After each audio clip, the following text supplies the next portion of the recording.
Hello, Ranger Nation. I'm Todd Jones, sitting next to my good friend James Fortner, coming to you from the Greenwood Sports Studio for the newest edition of the Ranger Rundown on the Greenwood Sports Network. Today we'll be talking with head soccer coaches Sadie White and Jesus Ramirez, head powerlifting coach Josh McDonald, and head track coaches Kendall Thomas and Brian Burchett. They will be joined by student athletes Lainey Hayes, Brandon Salazar, and Cole Williamson. So stop talking about Taylor Swift and the Super Bowl because it's Ranger Rundown time.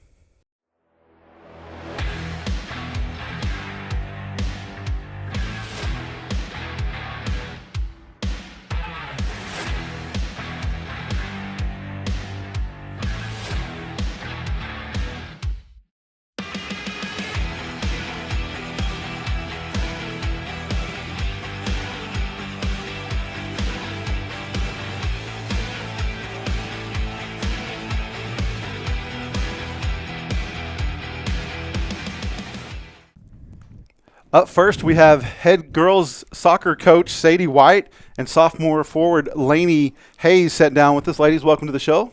Thanks for coming in. Thank you for having us. Yeah, so exciting couple of nights here, and we'll jump right in that time to talk about, Coach White, a recap of Tuesday's big matchup against Snyder and then last night's game against Pecos. Yeah, so Snyder has always been a huge competitor for us. They're always strong, and Tuesday they definitely proved to be strong as well. But we kind of changed the formation because I looked at some film and there were this one fast forward up top. And so we kind of changed our formation to where we had a center back kind of drop in front of our back line. And they had one day to prepare for it pretty much. And they stepped up to the challenge and they did an awesome job. So. Well, that's good. And then last night you had a big win against Pecos. Blowout win. I guess Pecos is kind of, their down year, I guess, kind of deal. I know they got like 9 freshmen on their team, but you guys kind of came with a 9-0 win. So you want to talk a little bit about that? Yeah, it was really exciting to always find the back of the net, obviously. Emily Jones had 5 goals, so that was cool to see. And then some goals got taken away from us, which we kind of didn't think needed to be taken away, but it's all right. 9-0 win is still a big win. So it was a big win, and it was a pretty nice night for some soccer. And so, it was pretty. You guys have a really good start to the season, and I know that Snyder game, was a big game. Both of you guys came in undefeated in district. Yes. And I know Snyder kind of got the better of you guys last year. So, and they do have that really good striker. So right. It's really good to see you guys come out with the win. It was a big win. I mean, it was pretty convincing, 3-0. Yeah. That's a pretty big win in soccer. Yeah, and you can tell they were getting pretty frustrated because they started coming at us a little more physical than we would have liked. Yeah, in the second half. So yes. There's a yellow card given. And, yes. And some other stuff like that. Yes. So that's one of those things, Coach, that it's hard to game plan for. You talked about game planning a strategy to shut down that striker of theirs, which you can work on in practice. Right. But you can't simulate and you can't teach how to react to aggressive play, just on when it starts happening. So, right. What did you do to help your team stay focused and maintain control when things got physical against Snyder and hold on that lead? Yeah. So that's not really how we play, and the girls know that we don't play dirty. We play soccer, and so that's pretty much just what I kept yelling was get focused, get back on track. Because of the fouls, I was able to come on the field a little bit more and actually talk to the captains and girls that are a little more vocal on the field to make sure that they stepped up to be leaders to get the team just back on track and not get too frustrated and plow through people, essentially. Okay. All right. So, after that big win, what was your message to the team? I was extremely excited for them. This potential for this team, I mean, they've proven themselves. Like, they're making a name of themselves for sure, not only in Midland but all over Texas. So I just told them, like, it was an excellent win. Like, they rose to the challenge of changing the formation kind of last minute, and they didn't back down. Like, they played amazing. And so. Yeah, I think it's pretty cool. I mean, this is is it third year or fourth year? Third year. Third year. Yeah. And, when TAGC came out with one of their early polls. You guys were sitting at number 4, Right. moved up to 3, had that little hiccup, Right. but you're right in that 12 range kind of now, and hopefully after next week, when we pull out 2 wins next week, we'll move up a little bit in those rankings. But having that type of success in year 3, is that something that you expected when you were hired on to start this fledgling program? No, I saw like the upcoming potential, and I was pretty excited about it. But I did not expect these girls to just give it their all. Like, they want the ball more. They have more energy. They have more excitement. It's just fun to watch. It's a really fun game to watch. It is, and I see little things along the way through the season that might not have been there when first started watching them, that I can now see that the improvements, that kind of stuff. And so they were a good team to start with, and they're only getting better. Right. And so I don't think you've peaked yet, and I think that's great news for you guys and bad news for the Everybody teams else. in the playoffs. That's right. Yeah. So Coach, you do have you played Snyder, which I think we both agree that's probably the toughest game you've seen to date in district, excluding Randall, because that was probably the best team you played all year. Right. It came away with a 3-2 dub, right? Yes, we did. But you do have Lakeview coming up on Tuesday, which is the returning district champion, and then you have Estacado coming up on Friday, which is they're currently in 2nd or 3rd place now. I guess they're in 3rd because they just lost to Snyder. They did. You want to talk about those games a little bit? Yeah. So Lakeview has always been a tough team to play against. Obviously, I don't think we've actually beaten them.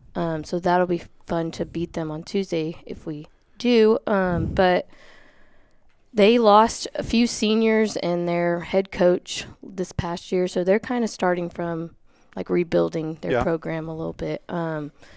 But so that's going to be a tough one. I've also heard that they're pretty physical as well. So the fact that our girls rose to the challenge and was physical against Snyder on Tuesday, that's kind of what I expect this upcoming Tuesday. Okay. And then Estacado, they're very physical. And so we don't really like to play them as much. But we are definitely better than them. So I think we can definitely. Well, I'm starting to catch a theme is that we're going to play a little bit more finesse game. Right. And we're kind of in a physical district a little bit. Yes. I think when they get frustrated when they don't play good soccer, they just get frustrated, and so they see red and go for the players. No. I've watched a lot of soccer, and I definitely like watching more of a finesse team than a mauling team. Right. But it's definitely part of the game. If you're not rubbing, you're not playing the game of soccer, right? It's a physical game. Yeah. So, but it's good that they are able to have shown that they can play with a team that decides to play physical. Right. So, they're not scared. Yeah. So that's good. Yeah. All right. Moving over to our student athlete, Lainey. Thanks for coming on the show. Congratulations on the big win Tuesday and the win last night. Kind of have a pretty impressive season, right? Yes, sir. Yeah? You pretty excited about that? I am. I'm very excited. Good. So let me ask you, I asked Coach White a little bit, how did it feel getting the win against Snyder? I think it felt really good. Like, going into the game, I think we were a little bit nervous because we knew, like, if we win or lost, like, that was going to, like, determine whether we were first or second in district. But I really think that helped push us and, like, make us want to prove that we deserve to be first, and just, like, gave us another step to get closer to getting that gold ball. Okay. How do you handle the hype? But you walk into a game, against Snyder, and you're talking about, we need this to get that gold ball, right? Yes, sir. Well, there's also a little bit of pressure, I think, when I was in school and played on a pretty good team, is that there's a little bit of pressure when you walk into a stadium and you're kind of one of the top-ranked teams in state.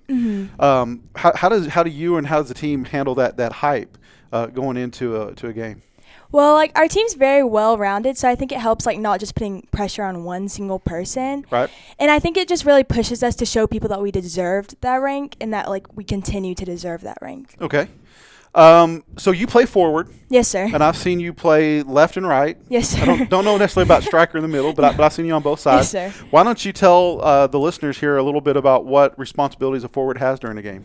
I think the forward, most people just think it's scoring and that's it. But I think they also contribute to making the balls, seeing the runs, getting the plays, and then ultimately just, like, finishing. Right. Okay. What are y'all's team's goals for the year? Maybe some of your own personal goals. For our team, since right now we are 4-0 in district, I think we want to continue to be undefeated, and we haven't had a single goal scored on us in district, so I think we want to continue to get those shutouts and then get that gold ball.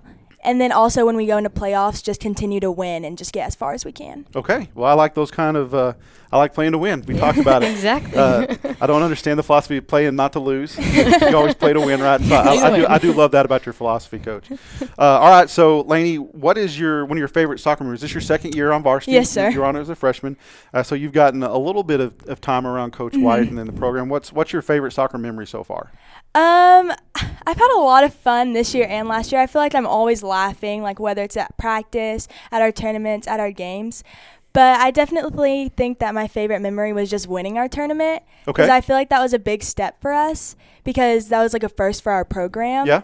So I think that just really showed that like we have improved over like the 3 short years that like we've had soccer. Uh-huh.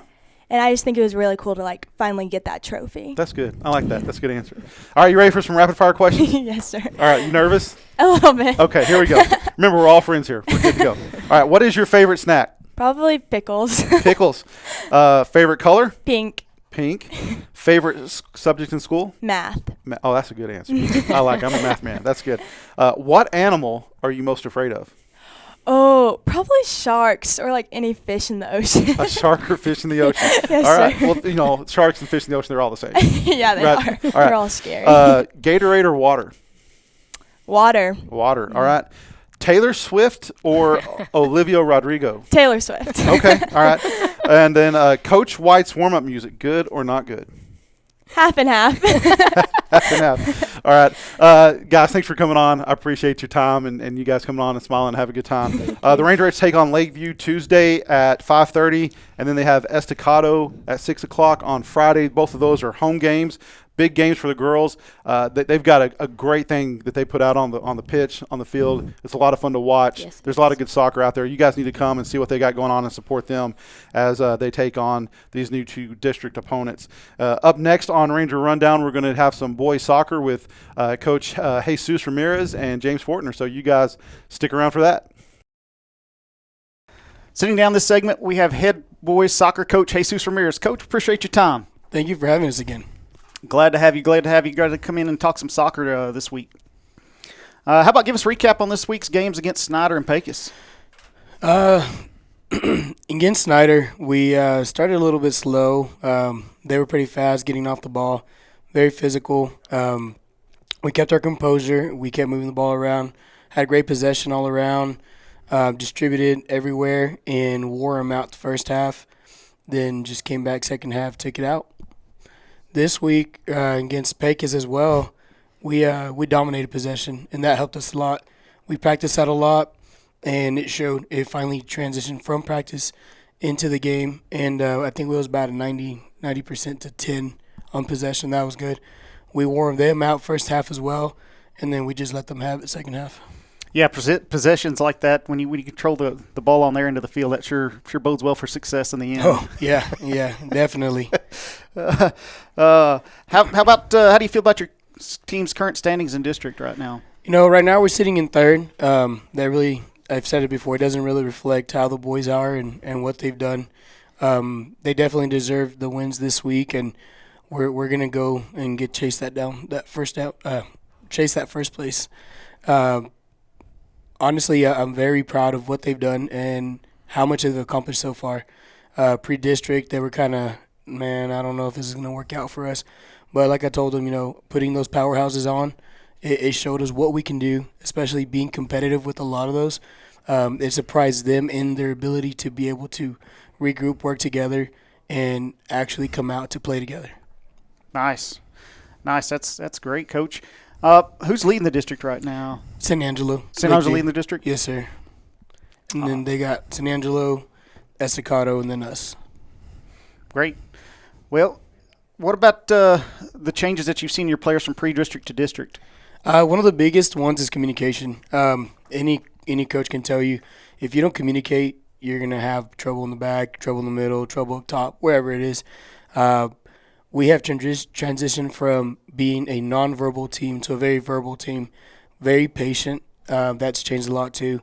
and we've been able to fix the back.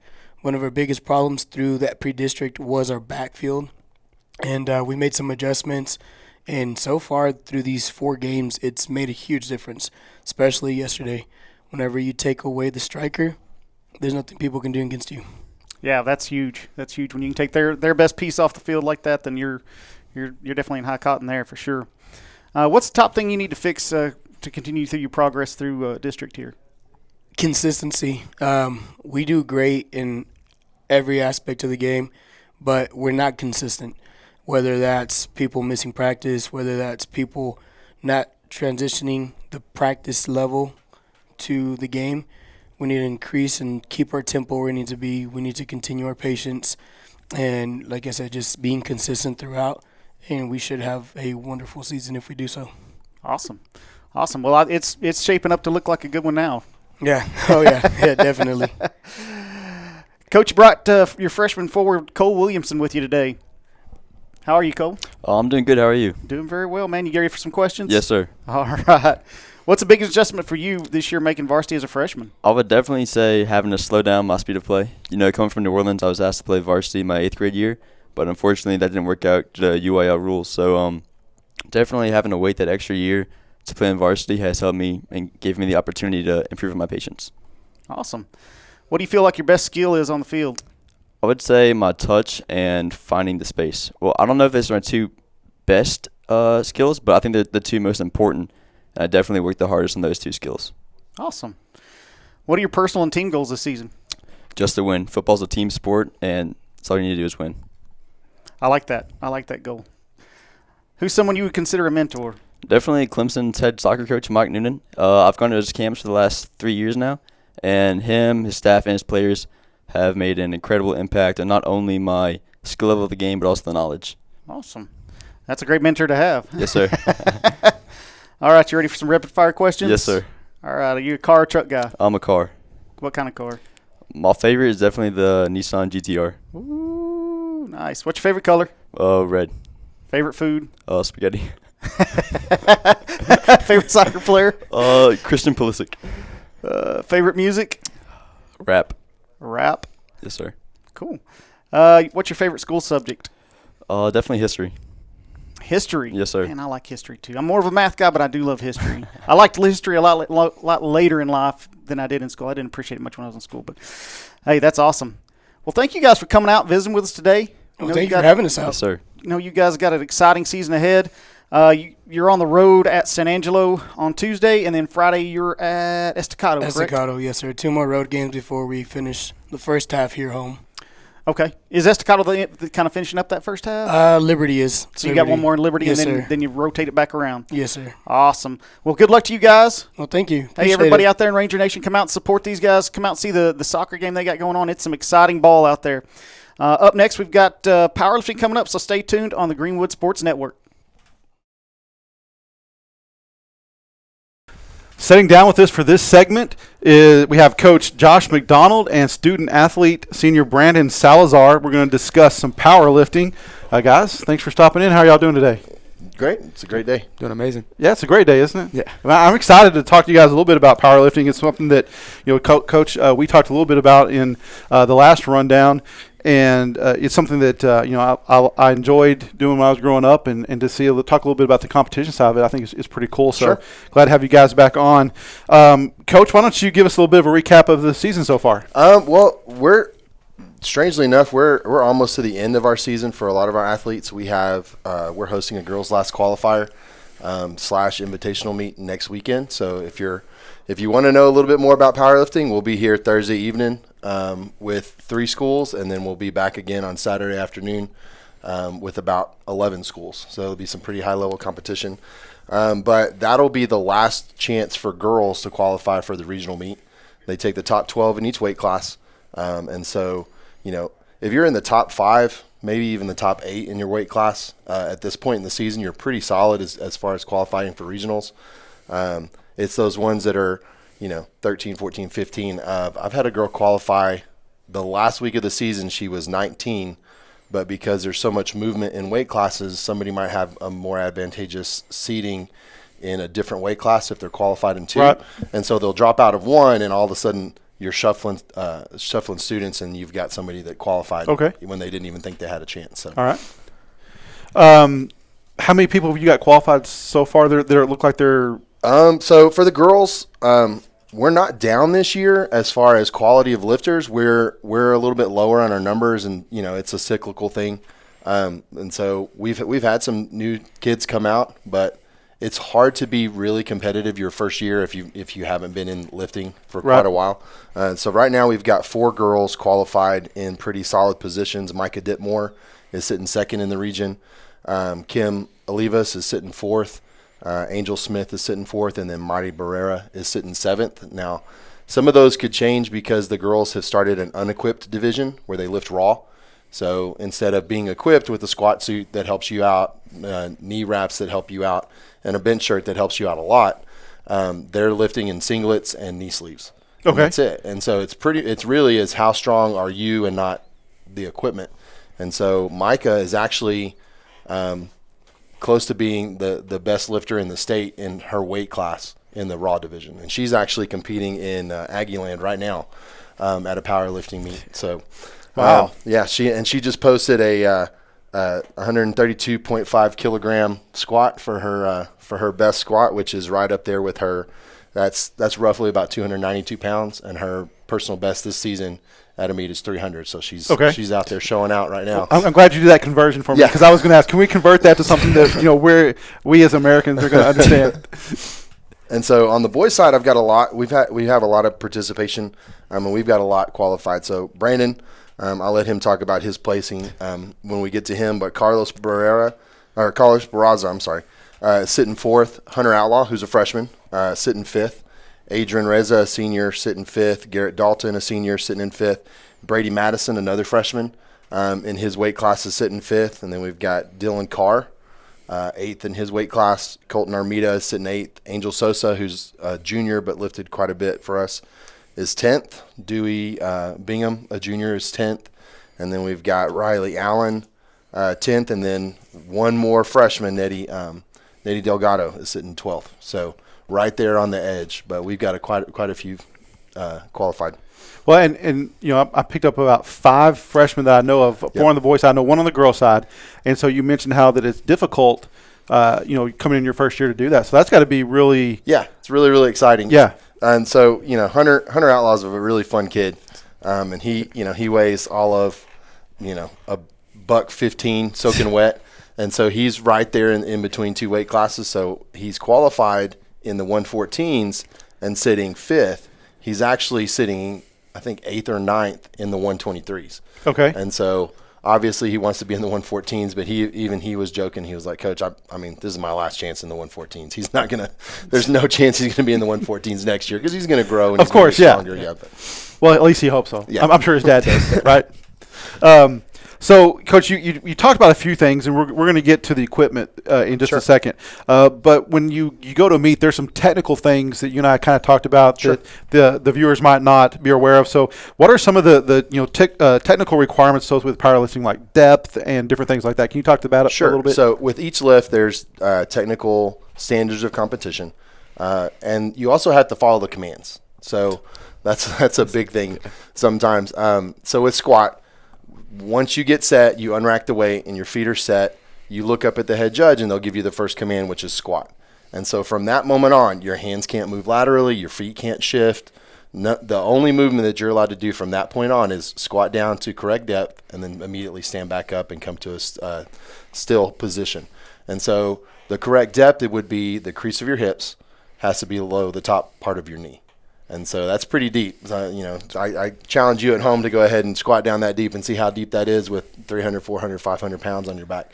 And then once you stand and you're still, then the judge will give the second command, which is rack. And so even then you have to make a bona fide attempt to come and rack the weight, or else you're going to get a red light. And so those are the technical aspects of the squat. And so we have kids in their first meet who are really jazzed up and super, super excited and get up there and they step back and they look up and they squat and they hit perfect depth and stand up. And I have to yell at them. I go, wait.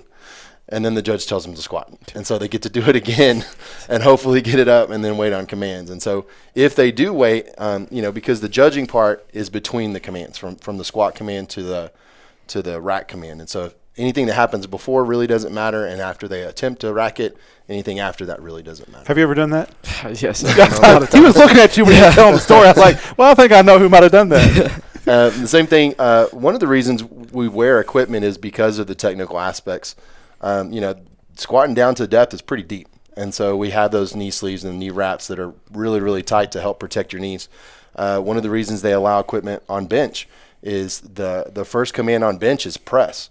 So you unrack it, you let it come down to your chest, and it gets still, so that then they can tell you to press it. And so the shirt is to help you get it moving from that still position, and then you get it up. It has to move in a uniform motion, not dipping down on one side, no dissension on the bar. Your feet can't move, your hips can't come off the bench, things like that. And so once they give the command to rack, then so they're judging between those commands. Now deadlift is the easy one. The only command on deadlift is down. So you pick it up and either you get it or you don't in a smooth motion. So going back to the bench, it's not like that you see in like at Planet Fitness where you're bouncing it off your chest. And we're not doing that. No, and there's kids that we teach that the bench press is a pull. Pull the bar down to your chest where you want it and get it still as quickly as possible. And the judge, as soon as it's still, he'll give the command. We have some kids that'll get down and that bar, they'll pull it down and their bar's sitting on their chest and they're wiggling a little bit and he's going to wait. And so they sit, it seems like forever, especially when it's heavy. And so, we try to teach it, pull it where you want it, get it still, and let's get this thing A lot of muscle control. Yes. That's one of the things that you're talking about, why it's hard for a freshman. Sure. Is not understanding the commands and how the thing flows, but it's also that control of knowing it's not, I just don't set it down and go. Right. I've got to control it. It's not just about lifting it. It's about, lifting it inside of the technical aspects. Yeah, okay. Definitely. So you talked a little bit about, the different things. So what purpose does wrapping and the special clothing play in powerlifting? You touched a little bit, but let's talk a little more detail. And so, we're dealing with a lot of weight. And Brandon can tell you his lifts here in a second. He has some great lifts and he's done a really good job of getting a lot stronger. But protecting your knees. Those wraps, we wrap them really tight, but the reason is because you're squatting a really, really heavy weight down to a really deep depth. Now, there's a lot of studies, I could get in an argument with anybody about squat depth because there was a study a long time ago that squatting to parallel is bad for your knees, and that's been debunked a long time, but it's really protection. The squat suit's really, really tight. Some squat suits, especially when we get to our more experienced lifters, is we put them in a squat suit that is really tight and it gives you something to brace against to be able to have that interthoracic pressure and brace that spine and really have something to push against. And if you don't have that, and if you don't put a certain amount of weight on there, you're not going to get down to depth. So, we'll practice in our squat suit sometimes and kids will be like, I'm not getting down. You don't have enough weight on the bar yet. It's really got to push you down. And then the suits, the bench shirt we talked about is really just to help you get it moving. Now they're the old style bench shirts were made out of squat suit kind of material, and they were miserable. I mean, kids had to punch into them. You had to really hold it. It was miserable. The newer suits and shirts are more elastic and they're more forgiving. The old suits had a track. If you didn't hit that track and you got off track, it was over. So the new ones are a lot more forgiving, but they also help out quite a bit more. So a lot of those, if you look at bench press records, they're all reasonably new, and you can trace them back to the advent of those shirts coming into play. And so a lot of people who had those records are kind of mad about it. But, right. I mean, it's advancements in technology. You're going to have that. So yeah. So what kind of strategies are used to decide, how much to lift during, each attempt at a meet? What are some of the thought process that you put into play with that in your student athletes? I like to give my kids the best chance to PR every week and to hit at or near their PR. And so if we've got a kid who say has a 1,200 pound total and their best squat is 500 pounds, right, at a meet, and they hit that, let's say their third attempt at a meet, and it looked really easy, right? They got it up, everything was smooth, it felt good to them. Then at our next meet, we're going to try on their second attempt to get as close as we can to that 500 pounds.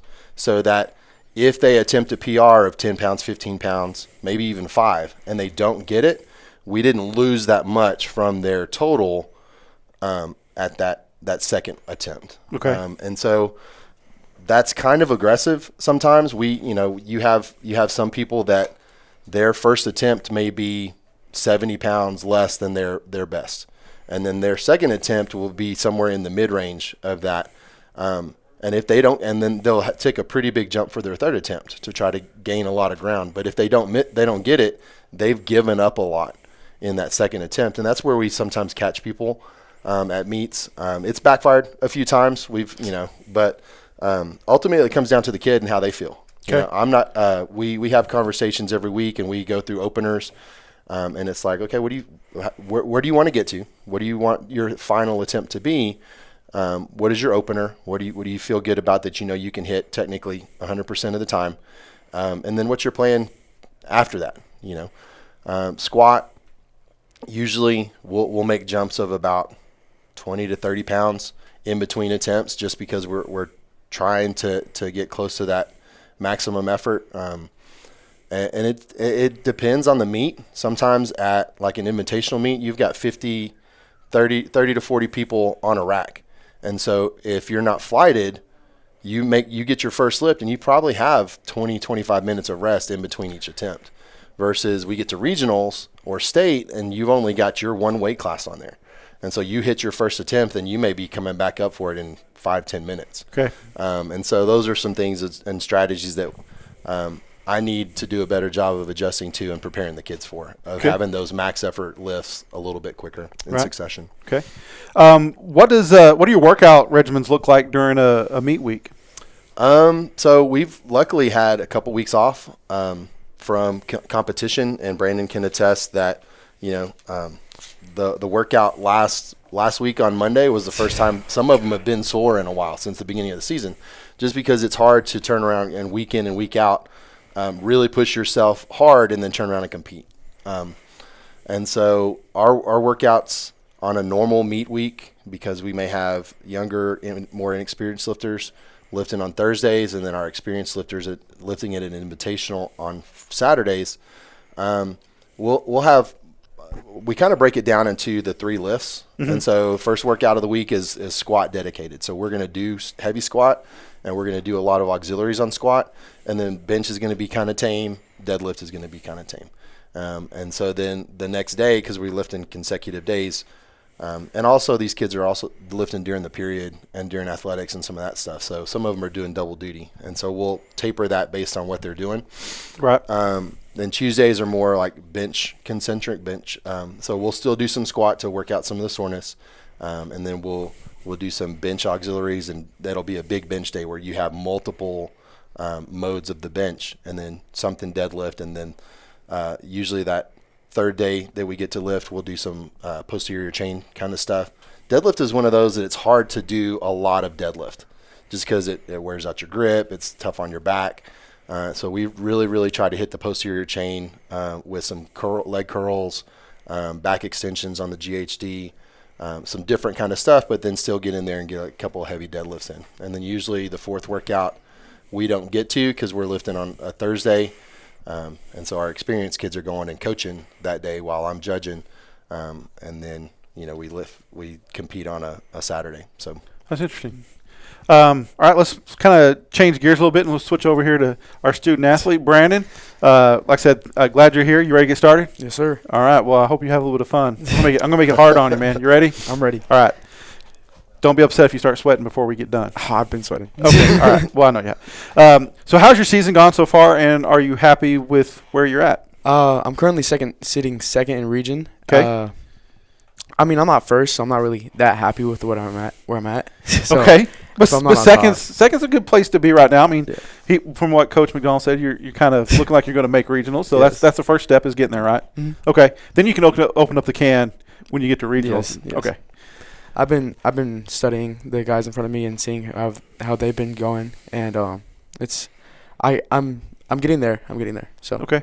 Well, you mentioned the guys. Who's some of your competition? There's this kid, Ian Cortez. He's from San Angelo lately. Okay. And He has a 15-20 total. Yeah.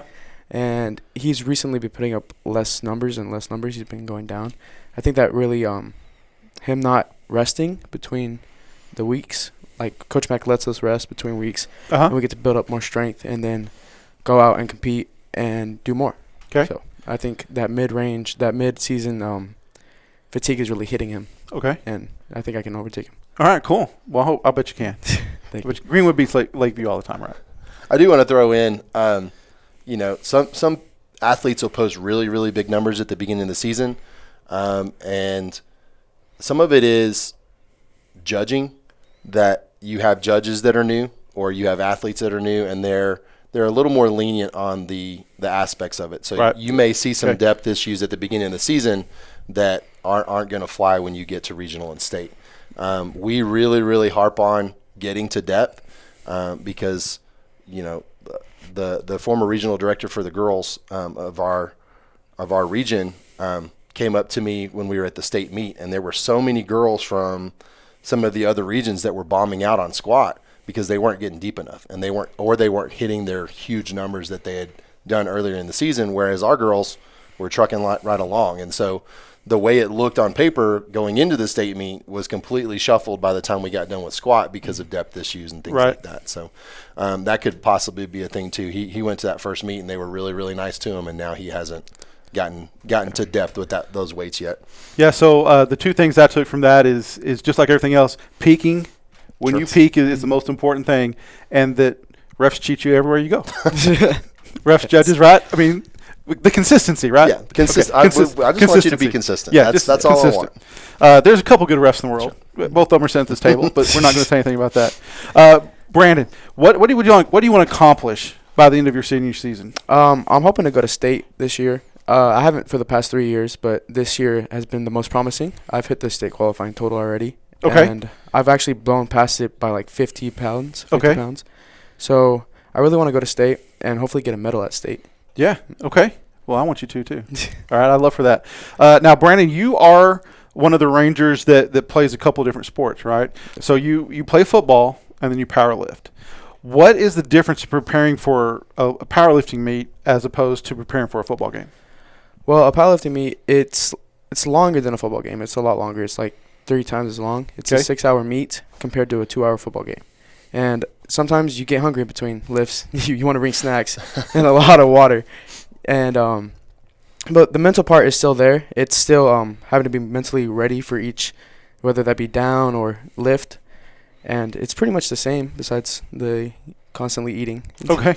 Yeah, you don't get to just grab a snack in the middle of the football game. Yeah. Hold on, Coach Hill. I need a sub. I need some pickles. Right? Okay. So what part of your workouts are the hardest and why? Oh, that's a good question. I thought it was.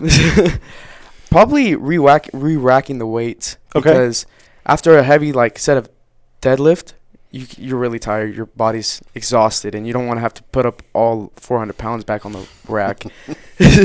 And you sometimes it just gets really hard. So you don't have freshmen that you make do that for you?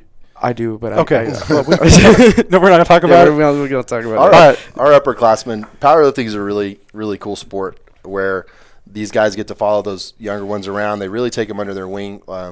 They've really embraced the idea that the weight room's for everybody. And so as soon as they have somebody new that comes in and wants to learn and wants to do stuff, they embrace them. They take care of them.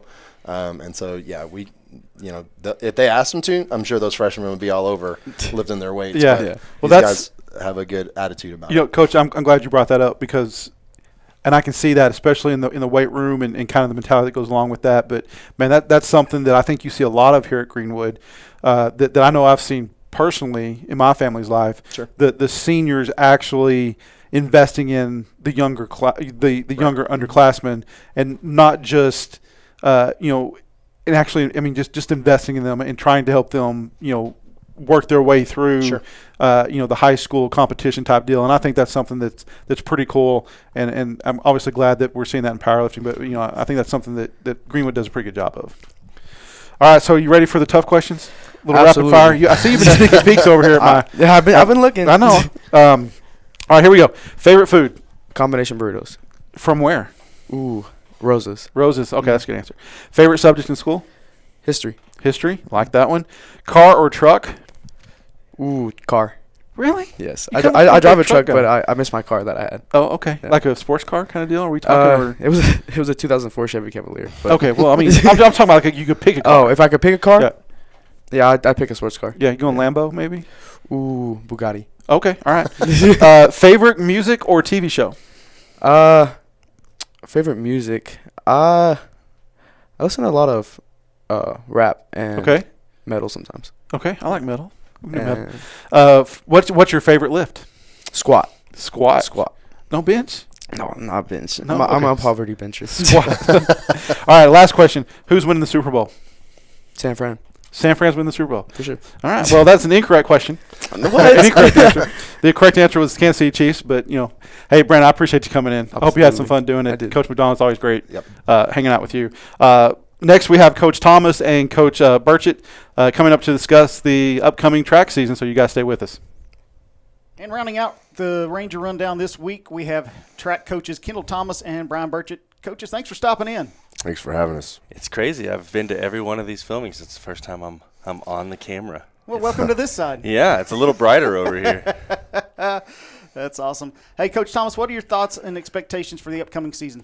Man, I'm excited about this season. We have, normally the name of the game in track is really numbers and how many girls you can get out there. And last year I had about 35 around this time, and going into this season, right now I have 64 on my list. Yeah, and that's a huge shout out to Coach Ventura down at the junior high. He's done a great job with that program, and those girls are really enjoying track. They're falling in love with it, and they're sticking with it coming into the high school. And so really excited to have those kind of numbers, that kind of talent that's coming out. Coach Hill's done a really good job of pushing the idea of being multi-sport athletes and not specializing. And all of those things are coming together to get a lot more kids experiencing track. And I'm really excited. I mean, me and Burchett have been working really hard the last few years to kind of reinvigorate the track program, and I think that this year it's really going to come to a head and kind of pay off for us. Yeah, I agree. I was a multi-sport athlete when I was in high school way back, which I don't have that many fingers and toes anymore. But, I really appreciate the opportunity that my child's getting the opportunity to experience that as well. And so not many high schools have that anymore. And so it's great to have that going on here. Coach Burchett, same question. Well, we have a pretty good group of young guys that are coming, and so we have the only seniors that we have this year are a few throwers. So everybody that we have is young, and lots of guys with good speed and really good work ethic. So we had a really good season last year, and I'm expecting even a better one this year. We have a lot of guys that come from basketball, so they'll be in late, but we're going to have a strong group of guys that can score points all the way around, and so we should score a lot of points throughout the year. And last year I think one of our big wins was San Angelo Relays. We won that meet, and then we came up maybe 2 or 3 points, maybe short at district, and so we're gonna have a good run to win a district championship. That's the goal here, and then and we may just have the right batch to go and score a bunch of points at area and then regional, and we have a good chance, I think, with the guys we have, if we can keep everybody healthy, to score enough points at regional to make some noise there. And then the whole goal this year, and I'm talking to the guys right now, is to get I know there's some individual guys that have a really good shot at making it to state this year, and then to maybe get 1, maybe 2 relays, maybe more to state. And so, man, it's a bright season for the guys this year if everybody can stay healthy, and if we can score a lot of points. There's really no telling what's going to happen this year. So it's really exciting, and I'm pretty pumped up, and so it makes it easy to get out of bed in the morning and come to work because it gives me something to really look forward to. And it's something that I've been wanting to happen. This will be my 5th year here as the head boys track coach, and so to see some things come together, it's really nice. That's awesome. Who are some athletes we need to be looking out for, Coach? You got some leaders on the team? Me, Go ahead, yeah. yeah. Go ahead. So first off is Ty Box. He's a guy that I've really leaned on since he was a freshman and built a lot of things around him. Now he had a serious knee injury in football, and so we're trying to nurse him back and get him going. But he'll come around at just the right time, and then. The young guys, that we're leaning on, Dylan Payton, Kason Brooks, there's a bunch of freshmen that are going to be contributors, but that sophomore class that I have with Kason and Dylan is those guys they're super talented, and then there's some guys in there with Ty Box, that are like guys that you don't really They've kind of haven't made a lot of noise yet, but they're going to make a big difference this year. Mason Delk is one of those guys. Angel Sosa, he's a guy that works really, really hard. Honestly, he's one of the first guys in the field house every morning, one of the last guys to leave.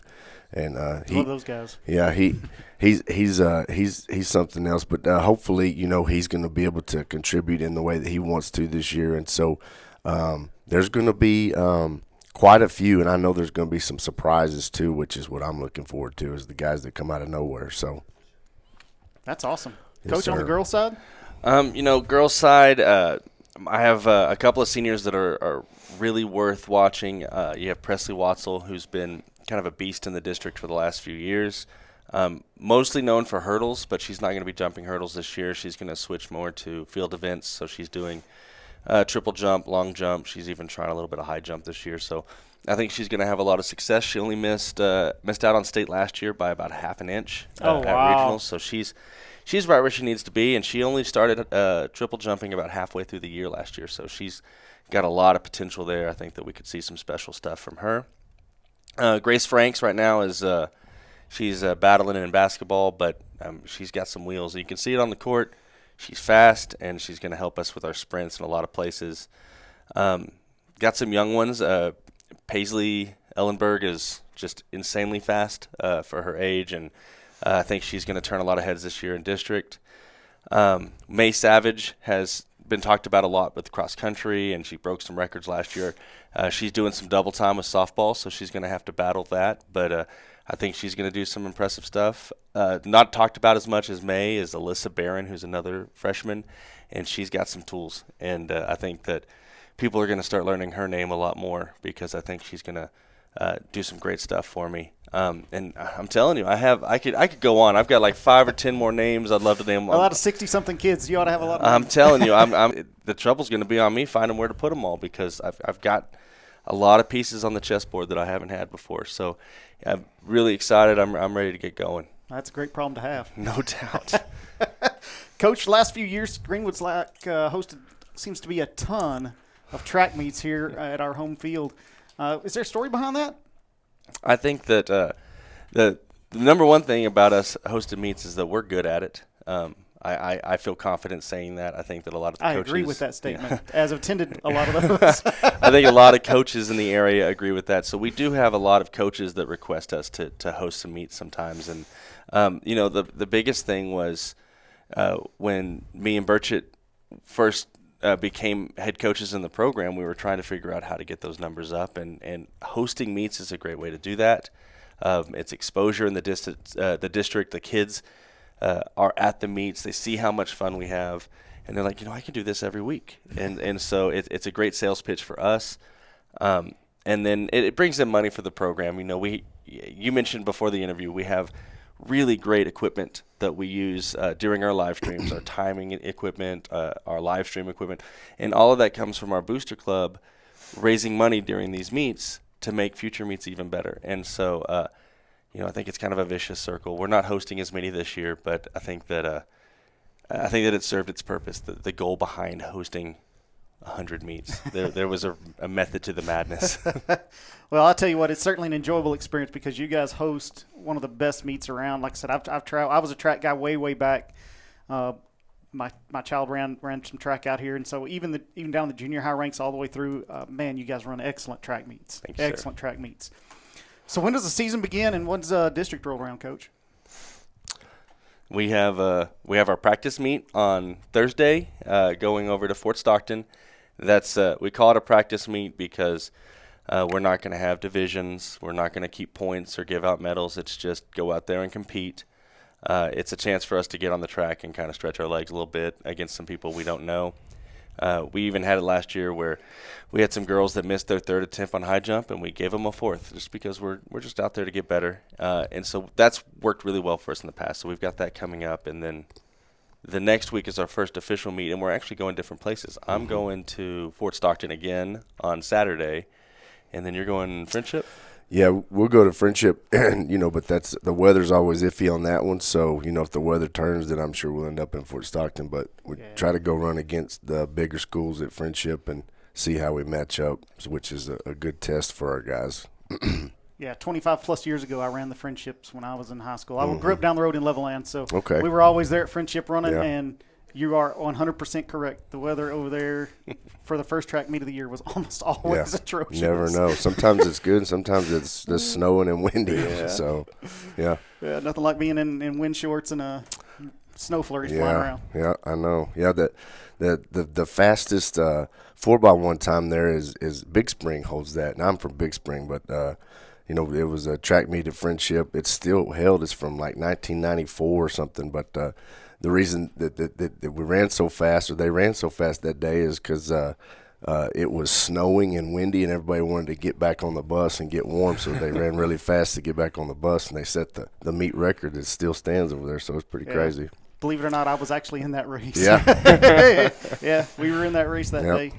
That's awesome, Coach. Hey, thank you guys for stopping in. Yeah. Yes, absolutely. I would have been here anyway. But I'm glad to be in front of the camera. That's Thank cool. you for having us. Hey, I'm excited about your track season, Coach. Yeah. Everybody out there in Ranger Nation, come out, check out some of these track meets. I'm telling you, it's one of the greatest events around and one of the most efficient run track meets you'll ever be around. Come out and support these guys. Yes, sir. Thank you. Thank you. Well, that's a wrap for this edition of Ranger Rundown. Be on the lookout in 2 weeks for the next edition of Ranger Rundown, and subscribe to Greenwood Sports Network on YouTube to receive notifications for new content. Until then, you can stay up to date on all Greenwood athletics on the social media platforms on the screen. For Coach Thomas, James, and myself, we thank you for tuning in and for all your support, and we look forward to seeing you next time on the Greenwood Sports Network.